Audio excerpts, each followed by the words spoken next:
Story 1. The Chicago Lurker. Chicago streets are rarely silent, even late at night, with cars humming, distant music drifting from bars, and the ever-present murmur of the city's pulse. For Anna, these sounds were a comfort, an assurance that she was never truly alone. She often walked home under the streetlights, her own reflection shifting in the darkened storefront windows, her shadow moving just behind her.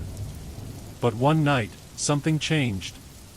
She first noticed it in the reflection of an old, closed-up bookstore. Her own image wavered in the glass, but just behind it, something else was there, a faint, shadowy figure, too far back to make out clearly, just close enough to unsettle her. She glanced over her shoulder, but the sidewalk was empty, the street dimly lit under the orange glow of the lamps. Shaking it off as a trick of the light, she continued walking, her pace a little quicker, her heart thudding in her chest. As she passed the next window, she couldn't resist glancing again. The figure was still there, but it was closer, sharper, with the outline of shoulders, a hooded head, and eyes that gleamed faintly, catching the light in a way that shouldn't have been possible. She could feel its gaze on her, steady and relentless, piercing through the glass as if it saw directly into her. Anna picked up her pace, her eyes fixed on the sidewalk, trying to ignore the temptation to look again. But she couldn't resist. She turned her head just slightly, just enough to catch her own reflection in the glass of a nearby cafe. There it was, closer still, nearly at her back, close enough that she could feel its breath, its shadow merging with hers. She broke into a run, her footsteps echoing off the empty street.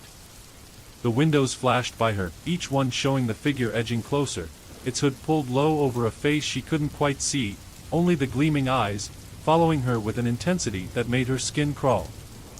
She didn't dare look back, but she could feel it behind her, a darkness creeping nearer with every step.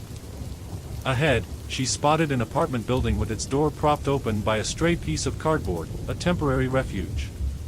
She darted inside, slamming the door shut, her breath coming in ragged gasps as she leaned against the wall, relief flooding through her. She was safe from whatever was following her, whatever shadow had crept through the reflections but left her untouched in the real world. She glanced around, taking in the dimly lit lobby, the buzzing fluorescent lights casting odd shadows on the cracked tiles. She relaxed, trying to steady her breathing, to shake off the lingering terror. But then, as she looked toward the hallway mirror, she froze. The figure was there, standing right in front of her reflection, waiting, as if it had simply been waiting for her to come inside. It was clearer now, its face obscured by shadows, but its eyes, those eyes, were sharp and vivid, staring straight into her. She couldn't see her own reflection anymore, only the figure's shadowy outline filled the mirror, standing just inches from where she stood. The figure didn't move, but Anna felt it closing in, an invisible presence pressing against her, filling the small, dim lobby with a cold, suffocating dread. She backed away, her legs trembling, but she couldn't escape its gaze, those eyes following her every movement, locking her in place with an unnatural, predatory focus. As she turned to flee, she heard a whisper, a breathy voice slipping through the silence. "You can't hide," it said, its tone soft, chilling, a promise wrapped in darkness. She froze, her eyes drawn back to the mirror, where the figure's hand was reaching out, stretching toward her reflection. And then, she felt a cold touch on her shoulder, and the world dimmed, the city's sounds fading, leaving only the quiet echo of her own footsteps and the relentless, watchful gaze of the lurker in the reflections, waiting for her in every shadow she passed. From that night on, every reflection in every window was haunted by those eyes, watching her, waiting, following her through the streets of Chicago, a presence she could never truly escape. Story 2. Atlanta's Midnight Caller. Atlanta was no stranger to urban legends and eerie tales, but the Midnight Caller was different. It started as a rumor, whispers exchanged in hushed tones over coffee, retold at parties, the kind of ghost story meant to spook and nothing more. But when the call started for real, it wasn't just a story anymore, it was a creeping dread that took hold of the city. One of the first to experience it was Rosa. She'd been asleep when her phone rang, buzzing against the nightstand at 2:03 a.m. Startled and groggy, she squinted at the screen. It was her brother, whom she hadn't spoken to in months. Her finger hovered over the answer button, hesitation seeping in. Her brother lived across the country. Why would he call so late? But curiosity overtook her. She answered. Rosa, the voice said on the other end, familiar yet wrong, distorted in a way she couldn't place. It was her brother, but his voice sounded hollow, the warmth stripped away. He spoke slowly, insistently, saying he needed her to meet him, urgently, at an address she didn't recognize. It's important, he whispered, his voice dropping into a low, strange cadence that left her shivering. Every instinct screamed at her to hang up, to end the call and forget it ever happened. She was about to say something when she realized the line had gone silent. She pulled the phone from her ear and stared at the blank screen. The call had ended, and a chill crept through her, gnawing at the edges of her mind. Days passed, and Rosa did her best to shake the memory. But the call wasn't a one-time occurrence. Around Atlanta, others started receiving similar late-night calls, always from loved ones, always with a voice that seemed almost right but just off, a whisper echoing with a haunting insistence. Friends of friends vanished, people who claimed they had meetings to attend, urgencies to address. They'd say goodbye and walk out the door, only to disappear entirely. The police couldn't ignore the missing person reports piling up. They tried to trace the calls, but every lead pointed to dead ends, trails that seemed to vanish as mysteriously as the people themselves. But one night, a detective caught something unusual in the call logs of a missing man. The calls, all of them, led back to a single location, the oldest cemetery in Atlanta, a sprawling, shadowed ground where history mingled with decay. A search was organized, officers sweeping through the graveyard in the pale dawn light, their flashlights casting eerie shadows on worn stones and crumbling statues. It wasn't long before they found what they were looking for. On the gravestone of each missing person's family member rested their phones, the screens cracked, drained of life, their faces frozen in the last text messages sent, the final calls logged, a silent testimony to their disappearance. Each gravestone was marked with messages of longing, texts that read like desperate pleas, messages from the missing to meet at places and times that aligned too perfectly with their vanishing. The rumors of the midnight caller grew, spreading fear through the city like a shadow, warnings shared to avoid answering calls from numbers you know, no matter how much the voice sounds like your mother, your best friend, your husband. The city became a place of silence after dark, phones left on mute, people too afraid to answer the familiar ring of loved ones in the dead of night. But for those who'd already answered, the warnings came too late. Atlanta became a city marked by empty spaces, silent homes, untouched dinners, coats left hanging by the door, homes filled with memories of people who had answered that single call, thinking it was someone they loved, only to vanish into the shadowed spaces of the city, lost to whatever lingered behind the midnight caller's voice. And, to this day, in the quietest hours, Atlanta's cemeteries echo with a faint, static hum, a lingering remnant of those who called out, forever lost to the city's dark embrace. Story 3. Miami Beach Sirens. Miami Beach was known for its beauty, its nightlife, and its vibrant, sunlit shores. But locals whispered about the secluded stretch along the coast, a place few dared to visit after dark. It was an unmarked spot, nestled between rows of palm trees and half hidden by dunes. They called it the Siren's Shore. It began with the music. Every so often, on nights when the moon hung low and the ocean lay calm, a haunting melody would drift up from the waves. Those who lived nearby described it as faint at first, barely audible over the sound of the surf, like someone playing a distant lullaby. The music was strange, ethereal, the notes floating over the water like a fragile promise. But as the night deepened, the melody would grow stronger, calling to anyone who happened to be near. Some people dismissed it as a strange echo or a trick of the wind, but there were those who couldn't resist. Drawn by the melody, they would wander down to the beach, letting the soft, otherworldly song wash over them. The music would seep into their bones, filling their minds with a warm, numbing haze, lulling them into a trance-like state. They'd begin to walk toward the water, feeling compelled, driven by a need they couldn't explain. And as they stepped into the cool surf, they would vanish without a trace. When people realized the disappearances were connected to the music, The beach became a forbidden place, a cursed strip of sand and sea. But the allure of the melody remained. Those who resisted told tales of seeing friends or family wandering into the ocean, their eyes glazed, expressions serene, as though stepping into a dream. Their voices would carry back faintly on the wind, whispering words in languages no one could recognize, voices mingling with the strange music. A few people survived the call, managing to break free just before stepping too deep. They told stories of an immense, otherworldly beauty beneath the waves, a place where lights danced and colors shimmered in ways the mind could barely grasp. They spoke of voices rising from the depths, voices that sounded like loved ones, calling out to them with desperation, pleading for help, begging them to come closer. The survivors said that the voices grew louder the closer they got, pleading until the voices became one, uniting into a single call, a powerful command that demanded obedience. One man, a fisherman named Arturo, barely escaped the lure. He'd heard the music one night while fixing his boat near the shore, and before he knew it, he'd found himself standing waist-deep in the water, his hands reaching down as though to pull someone up. He felt the icy grip of unseen fingers wrapping around his wrists, pulling him deeper. He could see shadowy figures in the water, faces turned upward, their expressions twisted in agony.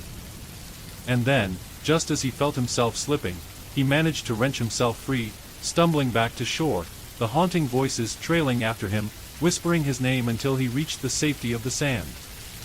As Arturo spread his story, more survivors came forward. One woman spoke of her teenage son, who'd gone down to the beach on a dare and never returned.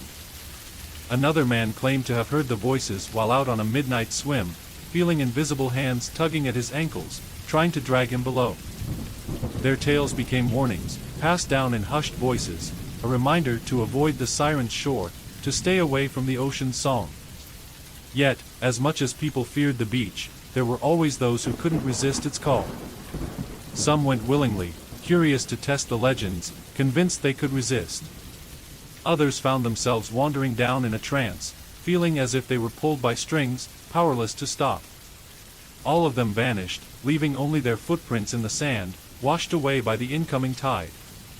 No one knew where the music came from or what awaited beneath the waves, only that the ocean held an ancient, dark magic, a power that preyed on the curious, the lonely, and the lost.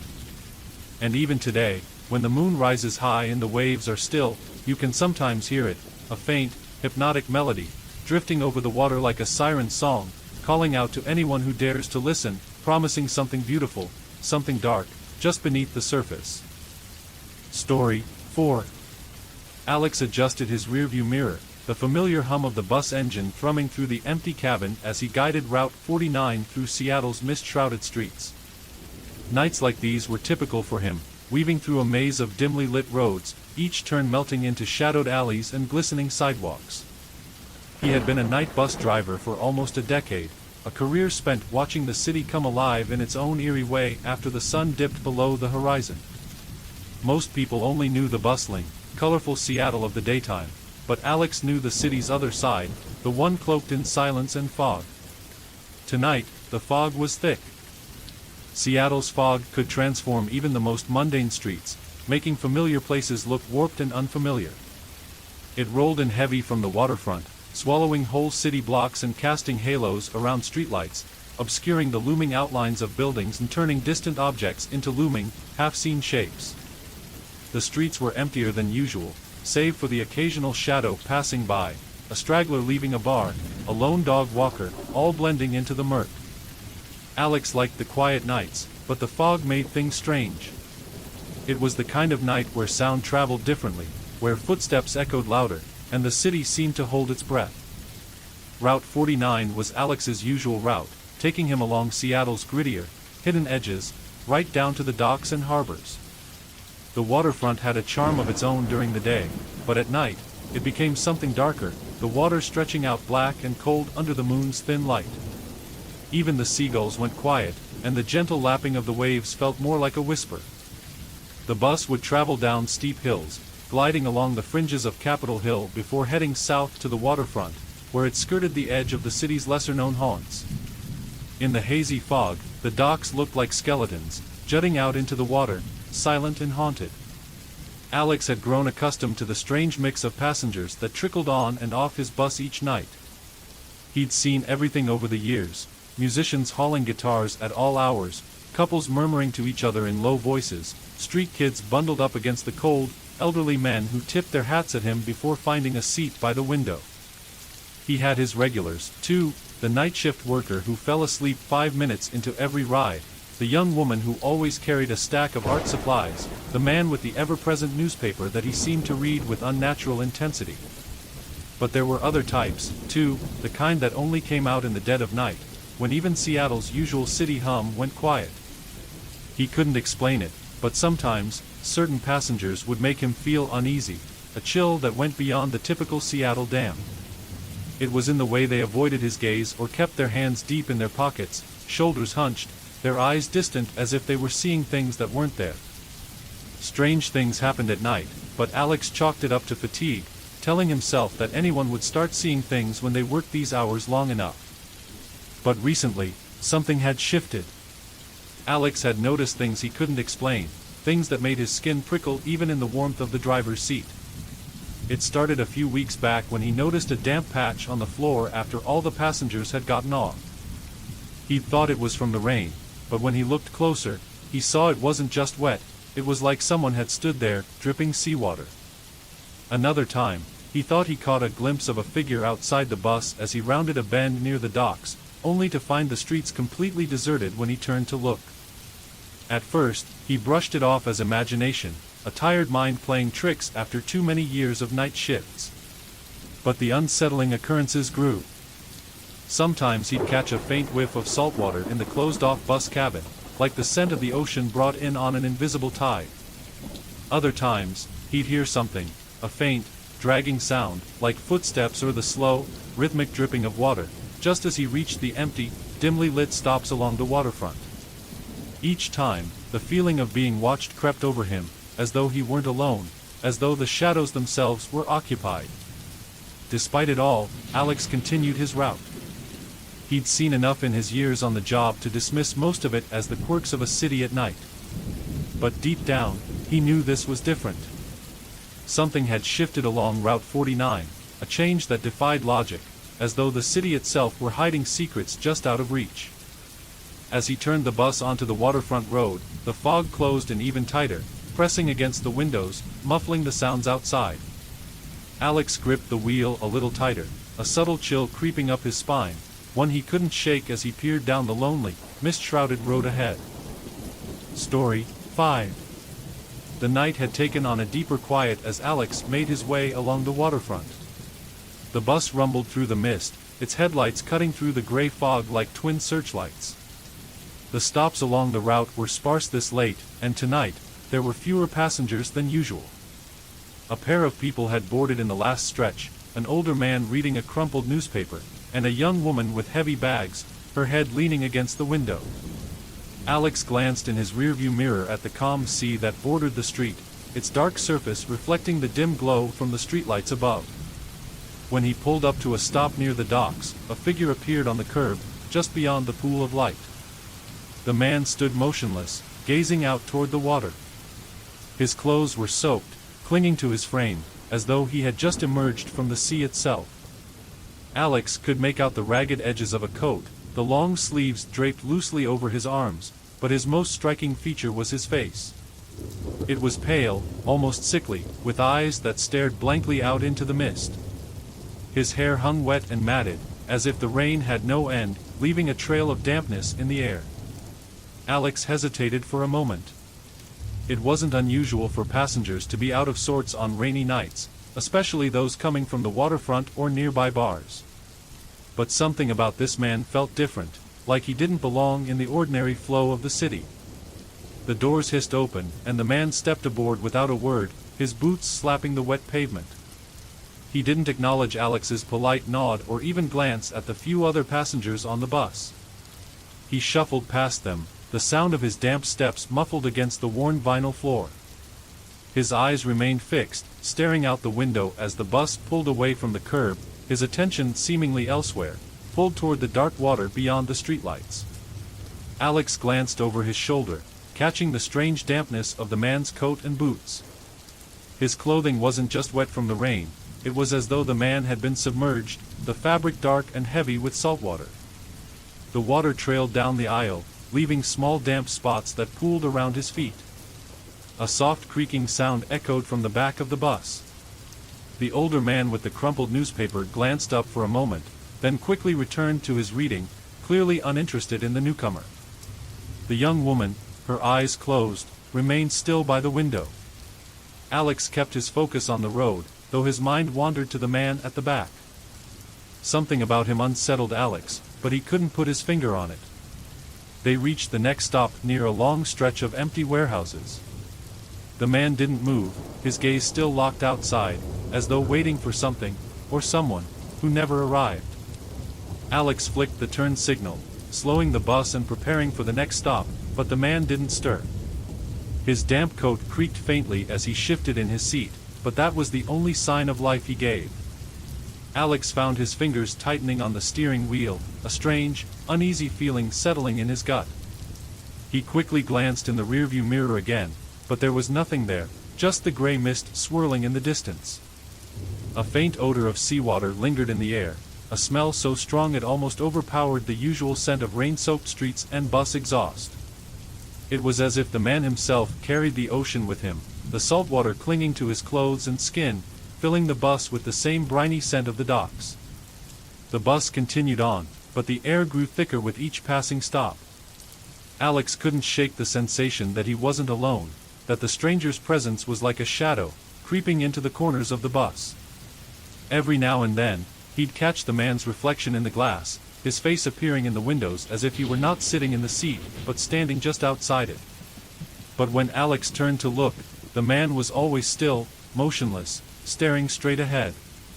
As the bus neared the final stop, Alex noticed that the rest of the passengers were stirring, shifting in their seats, adjusting their bags, preparing to leave.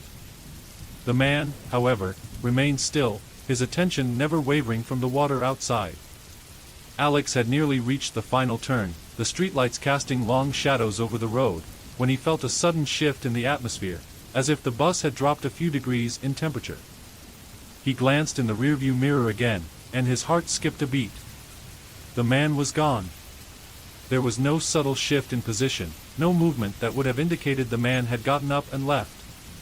He had simply vanished, as though swallowed by the fog itself. The seat was empty, his coat no longer draped over the fabric, and the dampness beneath it had vanished along with him. Alex's breath caught in his chest. The few remaining passengers hadn't noticed a thing. The old man with the newspaper was still absorbed in his reading, and the young woman, now awake, was staring out the window, unaware of the absence. But Alex wasn't fooled. The smell of seawater was still thick in the air, clinging to the walls of the bus like a lingering aftertaste.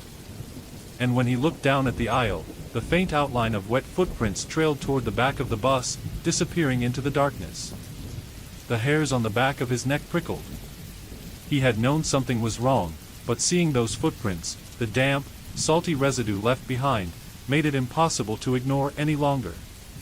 Alex brought the bus to a stop and turned his head, glancing toward the empty space where the stranger had been seated.